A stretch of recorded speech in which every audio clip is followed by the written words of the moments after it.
Hi, and welcome to what I watched this month of May 2020. And yeah, this is what I watched this month.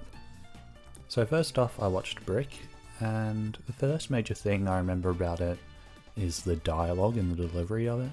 It's super noir inspired and delivered exactly like it, but it completely clashes with the high school setting in such a dumb but cool way. Gary Giggles from Spy Kids is in it, and he's so sick. Much cooler than Joseph Gordon-Levitt, because he talks so dumb in this. But again, it's funny and cool. Just like Rian Johnson's more recent films, such as Looper and Knives Out, it has a very intricate narrative which is fun to follow. And yeah, this is a pretty fun time. It's like if Twin Peaks Fire Walk With Me was a lot more lighthearted. But that also means it is nowhere near as sick. But as Rian Johnson's debut, you can really see his inspiration and his love for movies, as well as how well he captured it with this. 3.5 out of 5. Next I watched Chopper, and Eric Bana is so unhinged in this, which makes a ton of sense considering Chopper is one of the just fucking craziest Aussie larrikins in existence.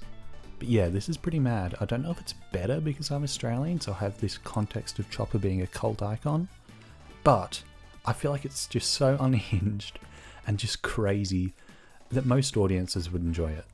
Definitely has the Australian lower budget film aesthetic, and a lot of the performances as well as the direction of the film do make it one of the Australian must-see movies in my opinion. 4 out of 5. Then I watched The Wicker Man, and I watched this primarily because of how much it had to do with Midsommar. And while it's not as far out there as Midsommar, it's still pretty enjoyable.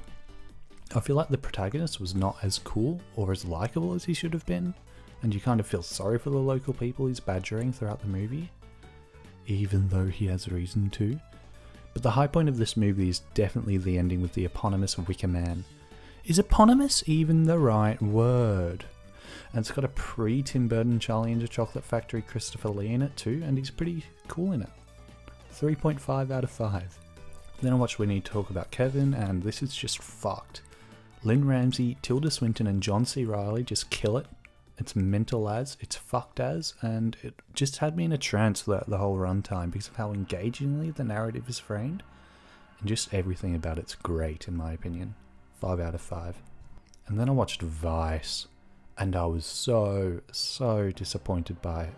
I'm a fan of The Big Short, so I really wanted to see it when it came out, but I just didn't get the time and didn't get around to it until now. But it was so incredibly bullshit and dumb.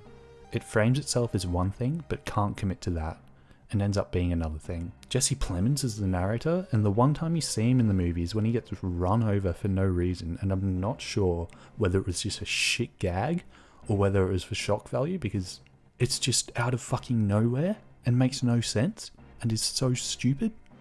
And it isn't brought up again anywhere in the movie, so it's just like, what the fuck? And it's just all these underbaked ideas that all come together and just culminate into this hypocritical piece of shit that just pissed me off so bad. It's just all over the place with what it wants to be and its message. Yeah, Christian Bale's good.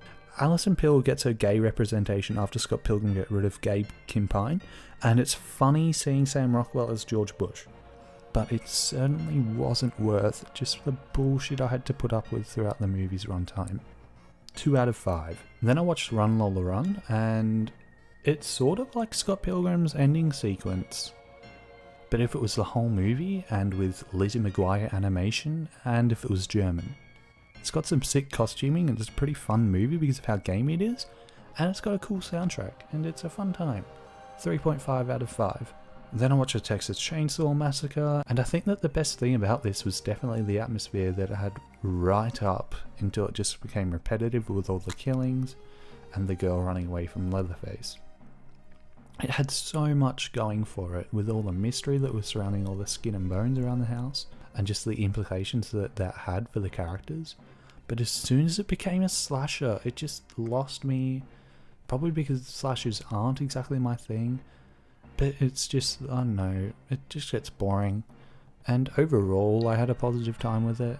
But the DVD I watched it on looked like absolute shit. So maybe that might have made it worse, but I don't know. 3.5 out of 5. Then I watched Bong Joon-ho's Mother. And he just went ham again. This is similar to Memories of Murder with its premise and its exploration of how intellectually challenged people can be taken advantage of by the police. And it's another very intricate narrative, and it's just Bong doing his thing and just being so good at what he does. The unfolding and twists of the narrative are really good, the performances are great, and the only thing it's missing is some Song Kang-ho. 4.5 out of 5. Then I watched the Lizzue McGuire movie, and this would have been so much better if it had Miranda/Lorraine in it, because she's the best Lizzue McGuire character. At least Gordo's in it, but who could give a fuck about Lizzie, apart from animated Lizzie? But yeah, it's just a dumb Disney romance story that's just cookie cutter, but it's nostalgic enough to still be alright. But it's so sad that Lorraine is not in this at all. 3 out of 5. Percy Jackson's Sea of Monsters.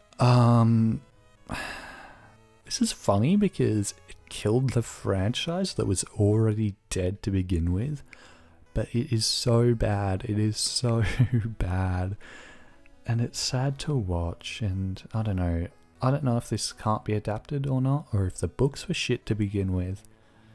But yeah, shit film.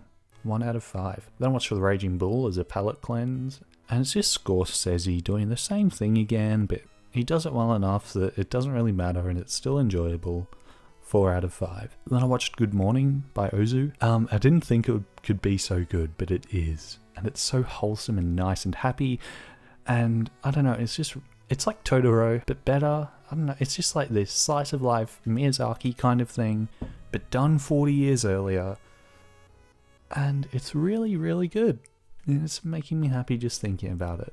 5 out of 5. Then I watched Dogtooth, Yorgos Lanthimos, and I was disappointed. I was anticipating something great, and perhaps my expectations got the better of me, but I don't know if I was just too put off by how weird it was, or if it just never grabbed me in the first place, because it was certainly weird, and it was certainly off-putting, and I don't know if that just ultimately harmed the film, or if I just was not giving a shit in the first place. Yeah, it just didn't do it for me. 3 out of 5. Then I watched Barking Dogs Never Bite, Bong Joon-ho's debut, and it was really dumb and pretty fucked, but it's pretty fun. It is weird. It's certainly not American Beauty on Laughing Gas, as the DVD box suggested, as it's not as funny as American Beauty, and not comparable whatsoever, but yeah, it's good. And, you know, it's not as well realised or well executed as his later work, but it's still good.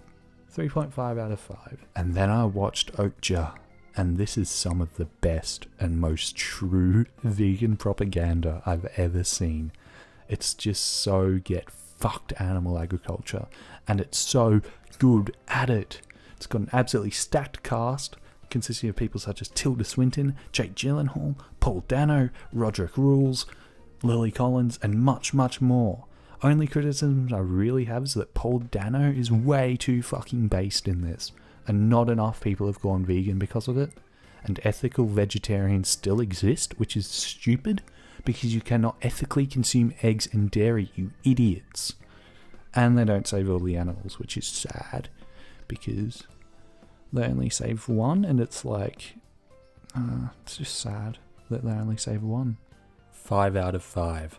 Then I watched The Witch, and I feel like it could have been so much sicker, but it just didn't have the same sickness factor as The Lighthouse, and it doesn't even come close in my opinion. Ralph Ineson is cool in it, but I don't know, it's just not as good. I don't know if it's just because it's not got Robert Pattinson and Willem Dafoe in it, but it's certainly not as enjoyable in my opinion. 3.5 out of 5. Then I watched Boy, and Taika just kills it with this. This is so good, and it's so sick and funny and sad, and it gives you all of the emotional spectrum in one movie. The only sad thing is that Julian Dennison isn't in it, and neither is Brett or Jermaine, but yeah, I really enjoyed it. 4 out of 5. Then I watched A Brighter Summer Day, and this is just 4 hours of pure cum-worthy cinema.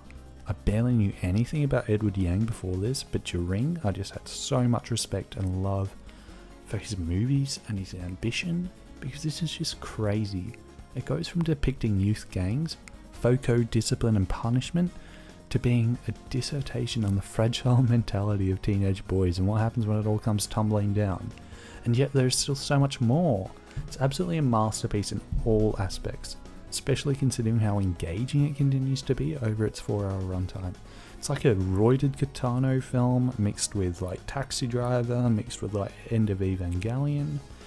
And it's also probably just one of the most authentic, compelling and enlightening period pieces of all time. Yeah, 5 out of 5. This is just like one of my absolute favourite movies now. It just goes so many places and so many considerations, and it's just fucking good. And then I watched School of Rock, and I rewatched it because I assumed it was just okay because I watched it as a kid and I enjoyed it, but it wasn't until I saw it was directed by Richard Linklater that I decided to give it another chance. And yeah, it's certainly better than I expected, and kind of dishonest to call it a kids movie. Very risque in parts and has some funny and sincere moments, but it does feel like anyone could have directed it. I don't know if Linklater really left his mark on it. And Jack Black can get really annoying, which is no surprise, but yeah, too annoying, Jack Black. Tone it down a bit. At Jablinski Games, give me a shout out. But yeah, it's certainly a really fun movie that definitely has its merit. 3.5 out of 5. Then I watched Narnia 1, and I wrote down on my notes that this is a 3 out of 5. Not true, this is like a 2.5. Yeah, this is a 2.5. It has Big Suze in it though, and that makes it good. But yeah, I just didn't give a shit about it, even like with the nostalgia I have for it, which didn't even extend to it because I was like, the whole time. 2.5 out of 5. Then I watched Tropic Thunder, and the majority of it is not funny and not good. And Tom Cruise is gross, and Robert Downey Jr. is 100% the only reason worth watching this movie for, because he's actually good in it, which is funny. 2.5 out of 5. Then I watched Stop Making Sense, and yeah, David Byrne is crazy, and it's got Talking Heads music, which is good, and I feel like Jonathan Demme could have done a bit more to capture the chaos of Talking Head, but at the same time I do feel like that would have been way too hard at a live show. 4 out of 5. Then I watched Election, and I was not expecting this to be as good as it was, either as a movie or as a bizarre look at high school and just how it looks at democracy in the election process. It's so crazy. The central characters, played by Matthew Broderick, Reese Witherspoon and Chris Klein, are all great, and it's just so well realized and so well executed. I had a really, really good time watching this. 4.5 out of 5. The Place Beyond the Pines, it's sad, and Ray Liotta is really scary in this, as always, but he's like even more scary in this. And it's really good to start off with, but then it just kind of not falls apart, but it certainly falters towards the end, which is sad considering how good the rest of the movie was. 4 out of 5. And then I watched La La Land, and I was fully expecting to hate it. I was very anti-musical going into it. I was very anti-having fun, but it really just broke down the wall I built around it, and I really enjoyed it. Yeah, Damien Chazelle kills it, and so does Emma Stone, and so does Ryan Gosling, but yeah, it's a good movie, surprisingly, considering how much I was setting myself up to hate it. 4.5 out of 5. And then I watched La Haine, and yeah, it's so visually good, aesthetics are great, but it's also great at doing what it wants to do, and Cassell is so good in it, and yeah, it's breathtaking and heartbreaking. It's very, very, very good, and it's definitely worth having two DVDs of it just to show how good it is. Cut that bit. 5 out of 5. Then I watched Cheaper by the Dozen, and it's weird dystopian pronatalist bullshit, but Ashton Kutcher is sick in it, and the oldest sister is hot in it. 2.5 out of 5. Then I watched Cheaper by the Dozen 2, and George Lopez, and Eugene. It's only funny because it has Eugene Levy in it, and it has Carmen Electra getting humped by a dog, which is a weird gag for a kids movie, but it's definitely better than the first one. It's less dystopian and more funny. 2.5 out of 5 still though. Then I watched 28 Days Later, and it's kind of cool, and it looks like shit. But yeah, it's interesting and pretty well executed. It just lost me towards the end, and it really marred my enjoyment. And Brendan Gleeson's proper good in it. Cillian Murphy's pretty good in it. Yeah, it's a perfectly fine movie. 3.5 out of 5. Jackie. Wes Bentley monologue, Ricky Fitz, American Beauty is how I feel about this movie. It's just one of the most fuckedest and saddest and just harrowing, but absolutely fucking beautiful movies I've ever seen, and the score is just so good as well, and Natalie Portman is so good, and just everything is so good. Cinematography is so good. Costuming is so good. Fucking love this movie. 5 out of 5. And then I watched Before Sunset, and it was just a fucking 2-hit combo.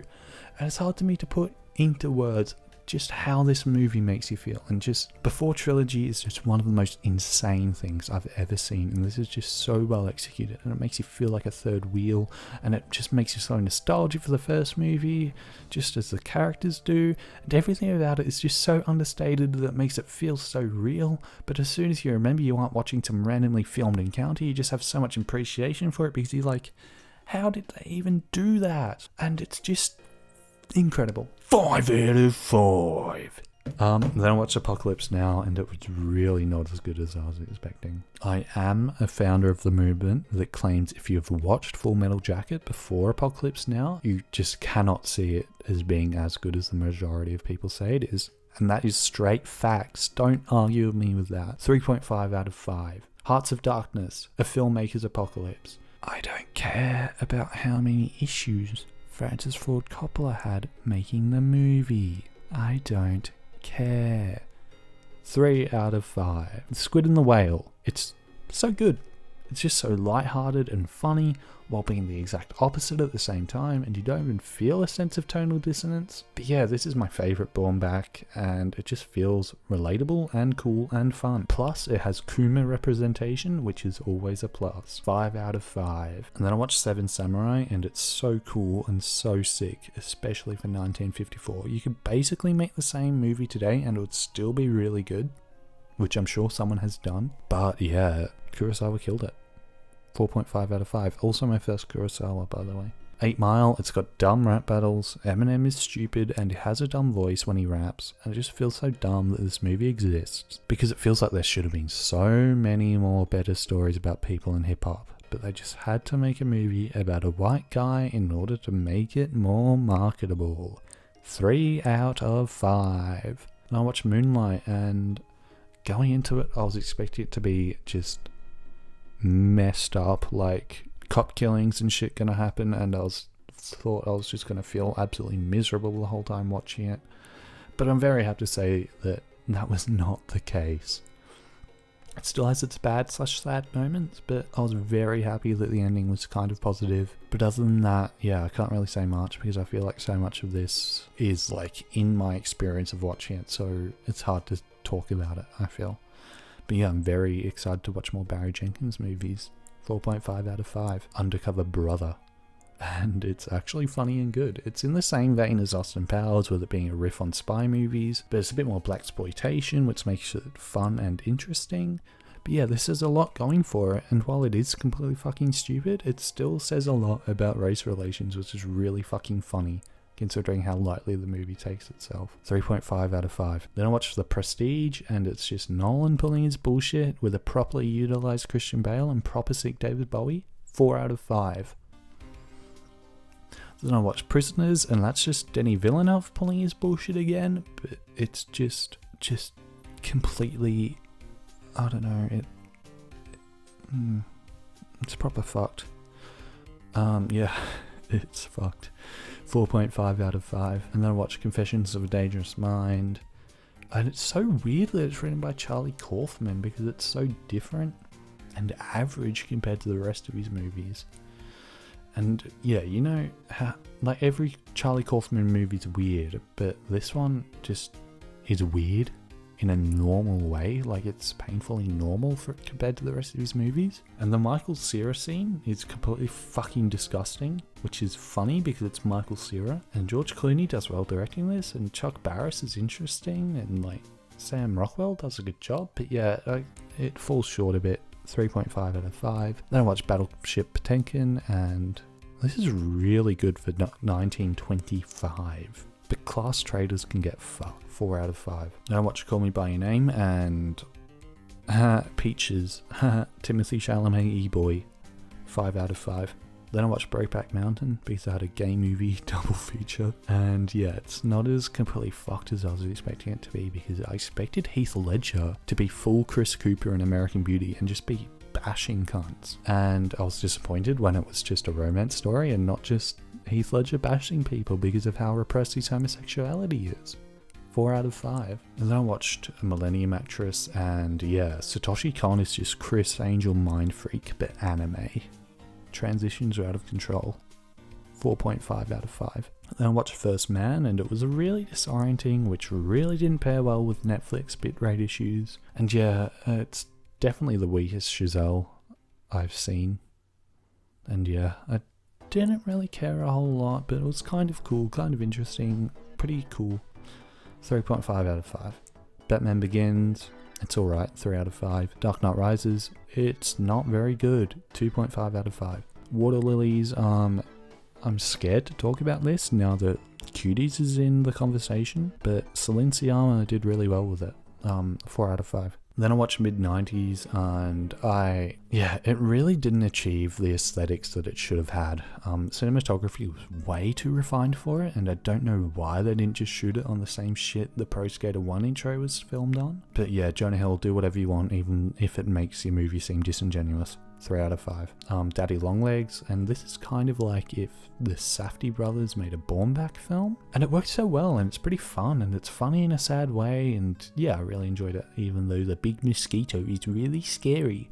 4 out of 5. And then I watched Ralph Breaks the Internet, and this just really opened my eyes up to the dystopian Disney machine. I am convinced that they know how to control our emotions against our will. They just have subconscious cues that make us feel different emotions exactly when they want us to feel them. It's scary shit. It's like GMOs, but it's genetically modified emotions.